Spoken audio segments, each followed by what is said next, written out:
अमोलजी, आज जर बघितलं तर 20 दिवस झाले पावसाने पाठ फिरवलेली आहे. अहिल्यानगर जिल्ह्यात तर पाऊसच नाही आहे. अशामध्ये हमी भाव जो आहे त्याचा फेरविचार व्हावा, कारण उत्पादन खर्च वाढला आहे.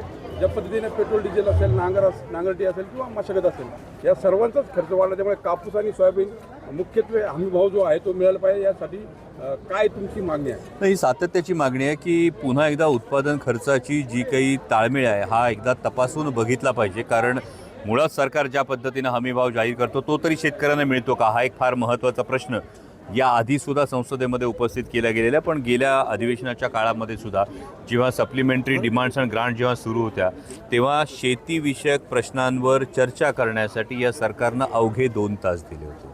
संपूर्ण देशातल्या शेतीविषयक प्रश्नांवर चर्चा करण्यासाठी जर सरकार अवघे 2 तास वेळ देत असेल संपूर्ण सभागृहाला, तर सरकारला एकूण शेतकऱ्यांच्या प्रश्नाविषयी किती आस्था आहे ही गोष्ट समोर येते. परंतु सर्वसामान्य शेतकऱ्याला जी आश्वासनं देण्यात आली होती, हमीभावाचे जे गाजर प्रत्येक वेळी दाखवलं जातं, पण त्यामध्ये होणारा उत्पादन खर्च किती आहे, खतांच्या किमती किती वाढलेल्या आहेत, जेव्हा पावसानं ताण दिला जातो तेव्हा एकूण खर्च किती वाढतात, या सगळ्याचा विचार करून हमीभावाची फेररचना ही झाली पाहिजे हे सगळ्यांची म्हणणं आहे. रोहित पवार आणि सुप्रिया सुळे अनेक तुमचे जे नेते आहेत ते आज तर खरं राज्यामध्ये आंदोलन करत आहेत कर्जमाफीवरून.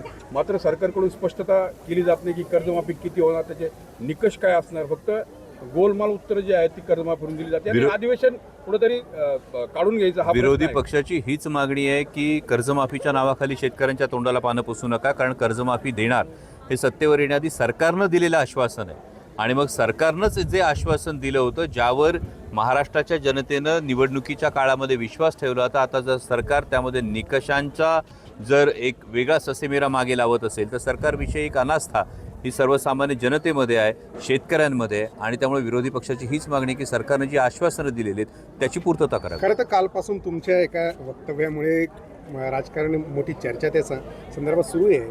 शिंदे सेनेचे जे मंत्री आहेत संजय शिरसाट हे म्हणतात की सगळं आधीच ठरलेलं आहे, आता हे फक्त सगळं वातावरण निर्मिती सगळी सुरू आहे.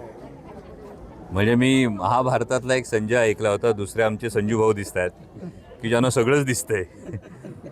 पण असं काही कळलं असेल तर मी संजू भाऊंशी संपर्क करतो, कारण मला तरी काही माहिती नाही आहे. त्यामुळे त्यांना काय माहिती आहे हे संजू भाऊंनाच आधी विचारलं पाहिजे. त्यामुळे मला असं वाटतं की कालचं विधान एकतर वेगळं होतं. गमतीचा भाग हा सोडून द्या, नाहीतर गमतीचा भाग केला तरीसुद्धा त्याची ब्रेकिंग न्यूज होते. परंतु कालचं विधान एका पत्रकार बांधवांना हा प्रश्न विचारला होता की Pune Nashik semi high speed railway ही संगमनेर, आळेफाटा, नारायणगाव, मनसर, राजगुरुनगर याच मार्गे जर व्हायची असेल तर मग काय अमोल कोल्हेंना राजकीय विचार वेगळा करावा लागेल का, त्याच्यावर माझा फक्त प्रतिप्रश्न होता. अशी काय ऑफर तुमच्याकडे आहे का? माझ्यापर्यंत तर काय आलेली नाही आहे. एवढंच साधं ते विधान होतं. आणि हा विषय केवळ आणि केवळ Pune Nashik semi high speed railway व्हावी, ओरिजिनल मार्गानेच व्हावी, यासाठी जी आग्रही मागणी आमच्या संपूर्ण संगमनेर असेल, अकोला असेल, जुन्नर असेल, आंबेगाव असेल, राजगुरुनगर असेल, या सगळ्याच तालुक्यातल्या जनतेची ही मागणी आहे. त्यासाठी हा प्रश्न होता. खरं तर या संदर्भात सगळे भूसंपादन देखील काही ठिकाणी अगोदर झालेलं होतं, मात्र नंतर अचानक हा निर्णय बदलण्यात आलेला आहे. केंद्र सरकारची या संदर्भात अनास्था आहे की काय आणखी वेगळं राजकारण या संदर्भात केलं जातं? मला वाटतं आपण पत्रकार बांधवांनी नक्कीच याचा शोध घ्यावा. कारण मी संसदेमध्ये सुद्धा ही गोष्ट मांडली की जगात जर 14 ठिकाणी रेडिओ, टेलिस्कोप आणि रेल्वे एकत्र होते तर विश्वगुरू म्हणवणाऱ्या भारताला ही गोष्ट का शक्य होत नाही, हा मी संसदेत विचारलेला प्रश्न आहे. त्यानंतर GMRTचं जे कारण दिलं जातं, या GMRTची एक माहिती उपलब्ध आहे, ज्यामध्ये GMRTच्या अधिकाऱ्यांनी माहिती अधिकारात हे उत्तर दिलेले की अशा पद्धतीची कोणतीही विचारणा आमच्याकडे झालीच नाही. मग अशा पद्धतीने अलाइनमेंट चेंज होत असेल तर ती नेमकी कोणामुळे होती आहे, कोणाच्या हितासाठी केलं जातं आहे का, हे अनेक प्रश्न निर्माण होतात. आणि आत्ताचे माननीय मुख्यमंत्री देवेंद्रजी फडणवीस हे 2014 ते 19 या काळात मुख्यमंत्री असतानाच ज्या MRIDCची स्थापना झाली होती, ज्यांनी याचा संपूर्ण सर्वे केला होता, त्या MRIDCकडून हा प्रोजेक्टच काढून भारतीय रेल्वेकडे दिला. तर माझी माननीय मुख्यमंत्री महोदयांना ही विनंती आहे की आपली देशभरात आजकाल इन्फ्रामॅन म्हणून एक ख्याती आहे, तर ती ताकद वापरून, ते वजन वापरून Pune Nashik semi high speed railway ही जुन्या अलाइनमेंटवरच होण्याच्या दृष्टिकोनातून आपणही ताकद लावावी अशी माझी मुख्यमंत्र्यांना विनंती आहे. म्हणतात की ED आणि CBIच्या धाकाने भाजपात आले तर राहुल गांधी का नाही आले?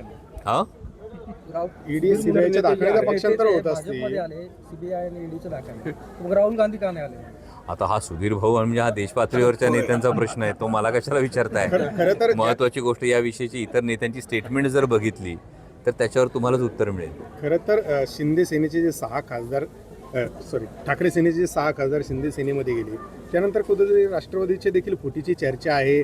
अनेक खासदार ऑपरेशन आता कुठेतरी तुतारी सुरू असल्याचं देखील बोललं जाते. तुमचं यावर ठाम मत काय आहे नेमकं? असं मी काही शांतपणे सांगितलं की राष्ट्रवादी काँग्रेस पक्षाचे 8ही खासदार हे ठामपणे एकत्र आहेत. आमच्या सगळ्यांचं एकच सूत्र आहे, आदरणीय पवारसाहेब सांगतील ते धोरण, बांधतील ते तोरण. इतकी साधी सोपी गोष्ट आहे.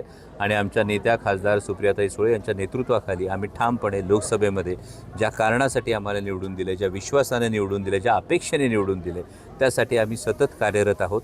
त्यामुळे इतर कुठल्याही चर्चा आणि वावड्या यांना महत्त्व द्यायची आवश्यकता नाही असं मला वाटतं.